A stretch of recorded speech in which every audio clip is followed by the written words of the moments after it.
Okay so दोस्तों, अभी तक हमने पढ़ा हुआ था मेडिवल इंडियन हिस्ट्री के बारे में। अब हम पढ़ेंगे मॉडर्न इंडियन हिस्ट्री के बारे में, ठीक है, जो कि अराउंड स्टार्ट होती है 1800 तक हमने पढ़ा हुआ था मेडिवल में। ओके, वहाँ से हमारा मॉडर्न पीरियड स्टार्ट होता है। बट हमें कैसे पता चलता है कि मॉडर्न पीरियड स्टार्ट हो गया?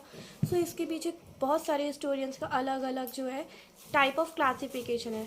कुछ जो हिस्टोरियंस हैं, ब्रिटिश हिस्टोरियंस, वो ऐसा मानते हैं कि जब ब्रिटिशर्स जो है इंडिया आए हुए थे तब से मॉडर्न एरा स्टार्ट हो गया। जैसे कि हमने मेडिवल टाइम पीरियड में देखा था, जब मुगल्स इंडिया आए हुए थे तो मेडिवल टाइम पीरियड स्टार्ट हुआ था, एंशिएंट से मेडिवल में बदल गया था। और जब ब्रिटिशर्स इंडिया आए हुए थे तो मेडिवल से मॉडर्न में बदल गया था, ठीक है।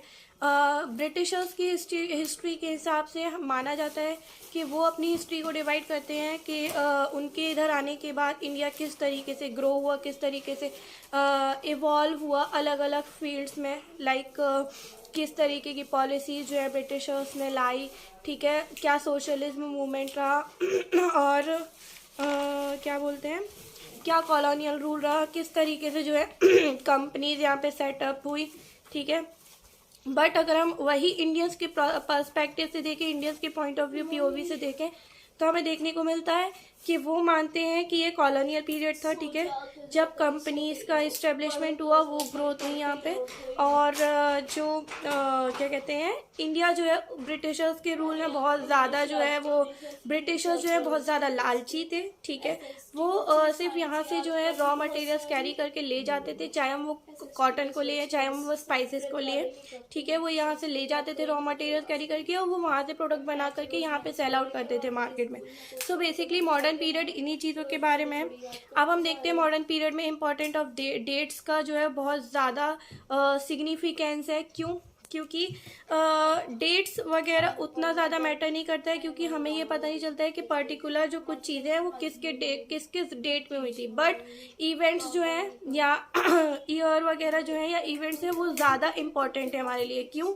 हम आप ये नहीं बता सकते कि इंडियंस के मन में फ्रीडम की भावनाएं कब जागृत हुई थी, बट आप ये बता सकते हैं कि जब ब्रिटिशर्स इंडिया पे रूल करने आए थे तब इंडियंस के अंदर फ्रीडम की भावनाएं जागृत हुई थी। सो ऐसे कई सवाल हैं जिनके जवाब आप पर्टिकुलर डेट्स के बेस पर नहीं दे सकते हैं, बट इवेंट्स के बेस पर दे सकते हैं। सो ये importance of significance of dates था। अब हम पीरियड्स इन हिस्ट्री देखेंगे। हिस्टोरियंस ने डिवाइड किया है जेम्स मिलर के बेसिस पे हिस्ट्री को हिंदुइज्म और मुस्लिम और ब्रिटिश पीरियड में। बट कई लोगों ने जो है इसके क्रिटिसाइज किया मिल्स का, जेम्स मिल का जो डिवाइडेशन ऑफ हिस्ट्री का पीरियड था। क्यों? क्योंकि उन्होंने बोला है जब आपने हिंदुइज्म पीरियड को, जिस पीरियड में हिंदुइज्म बोला गया है उस टाइम पे मुस्लिम्स भी थे रूलर्स, तो आपने इसको हिंदुइज्म पीरियड कैसे बोल दिया? जब आपने जिस पीरियड को मुस्लिम बोला हुआ है उस टाइम पे हिंदुइज्म भी रूलर थे, तो आपने उसको मुस्लिम पीरियड कैसे बोल दिया? सो इसके पीछे कई क्रिटिसाइज किया गया। सो कुछ और जो है हिस्टोरियंस उन्होंने डिवाइड किया पीरियड को ऐसा एंशिएंट, मेडिवल एंड मॉडर्न, ठीक है। ये था पीरियड्स इन हिस्ट्री डिवाइडेशन। फिर हम देखते हैं कि कई चीज़ें ऐसी हैं जो रूल लाइक इंडिया में जब अलग अलग चले तरीके से न्यू साइंटिफिक डेवलपमेंट हो रहा था। ओके सो अभी हम क्या बोल रहे थे कि जब न्यू साइंटिफिक डेवलपमेंट हुआ और जो प्रोडक्शन है वो कंटिन्यू, जो प्रोडक्शन का जो है फॉल होने लगा कॉस्ट में, ठीक है, कंटिन्यू गिरावट होने लगी और इस वजह से जो है यूरोप या नॉर्थ अमेरिका की कंट्रीज जो है वो ग्रो कर दी गई। तो इसको कुछ लोगों ने बोला कि ये लाइक ब्रिटिशर्स का डेवलपमेंट पीरियड था, बट इंडियंस ने इसको कॉलोनाइजेशन बोला गया है। ये लेट 19th सेंचुरी से 20th सेंचुरी के बीच में हुआ था, ठीक है, यूरोपियन कंट्रीज के बीच में। इसके अलावा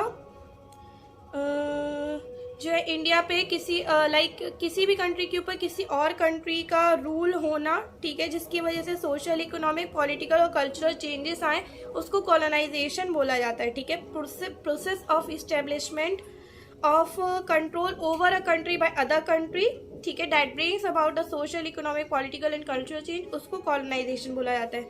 अब हम देखेंगे हिस्टोरिकल सोर्सेस ऑफ इंफॉर्मेशन क्या क्या है। तो दो टाइप के सोर्सेस है, एक तो प्राइमरी और एक तो सेकेंडरी। प्राइमरी सोर्सेस वो सोर्सेज है जो कि डायरेक्ट डॉक्यूमेंट या डायरेक्ट जो है रिटन रिकॉर्ड्स होते हैं। रिटन रिकॉर्ड्स रखना स्टार्ट हुआ था मुगल टाइम पीरियड में, जैसे कि हमने मेडिवल में पढ़ा हुआ था कि मुगल्स ने अपने ही टाइम पीरियड में जो भी इवेंट्स थे उनका रिटन रिकॉर्ड रखना शुरू कर दिया था। वही ब्रिटिशर्स ने किया था। तो वहाँ से जो भी हमको डिटेल्स मिलती है वो कहलाती है प्राइमरी डिटेल्स। ठीक है, इसके बाद आता है सेकेंडरी डिटेल्स। सेकेंडरी डिटेल्स वो होता है जो कि प्राइमरी डिटेल्स के बेसिस पर बनाए जाते हैं, जैसे कि मैगजीन, न्यूज़पेपर्स, रिपोर्ट्स, इन सब के थ्रू हम जो बनाते हैं वो प्राइमरी रिपोर्ट्स हैं। ठीक है, और कुछ ऐसे सर्वेज हुए जो कि ब्रिटिशर्स ने किए थे। ठीक है, फॉर फ्लोरा एंड फौना या लैंड और सी के लिए, वो उनके थ्रू हमें हिस्ट्री के बारे में पता चलता है। फिर कुछ और इंडिजीनियस रिकॉर्ड्स हैं, जैसे कि ऑटोबायोग्राफीज ऑफ इम्पोर्टेंट पर्सनैलिटीज, और फिर कुछ बुकलेट्स हैं, या पुराने हम न्यूज़पेपर्स देख सकते हैं, लोगों की डायरीज देख सकते हैं, जैसे कि जवाहरलाल नेहरू और सरदार वल्लभ भाई पटेल की पर्सनल डायरीज आप देखें तो उसमें आपको हिस्ट्री के बारे में मिल जाएगा। ठीक है, रूल मिल जाएगा कि किस तरीके से ब्रिटिशर्स ने रूल किया, क्या वो क्रूअल थे, क्या वो लालची थे, या फिर वो अच्छे थे, ग्रोथ किया उन्होंने। ठीक है, वहीं अगर आप न्यूज़पेपर्स देखें, बोला जाता है कि बाल गंगाधर तिलक जो है वो दो न्यूज़पेपर चलाते थे, एक तो केसरी जो कि मराठी में था और दूसरा महारत्ता जो कि इंग्लिश में था। वहाँ से आपको मिल जाएगा। फिर दादा भाई नारोजी की बुक है poverty and un British rule in India, उससे आपको मिल जाएगा। महात्मा गांधी की भी ऑटोबायोग्राफी है। फिर कुछ ट्रेवलर्स का अकाउंट भी है, उनके बेसिस पे आपको डिटेल्स के बारे में पता चल जाएगा। ठीक है, बेसिकली अब हम पढ़ेंगे मॉडर्न हिस्ट्री में about the fall of Mughals. ठीक है, हमने मुगल्स का टाइम पीरियड तो पढ़ लिया, बट वहाँ से जब गिरा तो फिर मॉडर्न में कैसे आ गया या ब्रिटिशर्स कैसे एंटर कर पाए, वो थोड़ा थोड़ा तो हमने पढ़ा हुआ था कि ईस्ट इंडिया कंपनी इस्टेब्लिश हो रहा था, क्योंकि रूलर्स को पता नहीं चला था कि क्या किस तरीके से जो ईस्ट इंडिया कंपनी वो सिर्फ ट्रेड करने नहीं आई, वो अपना रूल स्थापित करने आई है। तो वहाँ से जो है यहाँ पे फॉल ऑफ मुगल्स देखेंगे हम, gradual expansion consolidation of British east India company, यहाँ ही हम देखेंगे सब्जिगेशन ऑफ इंडियन प्राइसली स्टेट्स, देखेंगे प्रिंसली स्टेट्स की किस तरीके से उनको डिवाइड किया गया इंडियन प्रिंसली स्टेट्स को। फिर रिवॉल्ट ऑफ 1857। ठीक है, फिर हम देखेंगे एक direct crown rule in India, और देखा जाएगा इंडियन फ्रीडम स्ट्रगल, और फिर एंड ऑफ ब्रिटिश रूल देखेंगे। बेसिकली हमारी मॉडर्न हिस्ट्री चलेगी अराउंड 250 to 300 ईयर्स तक। ओके, सब हम आगे पढ़ेंगे इसमें rise of British power in India के बारे में। नेक्स्ट वीडियो में मिलते हैं आपसे।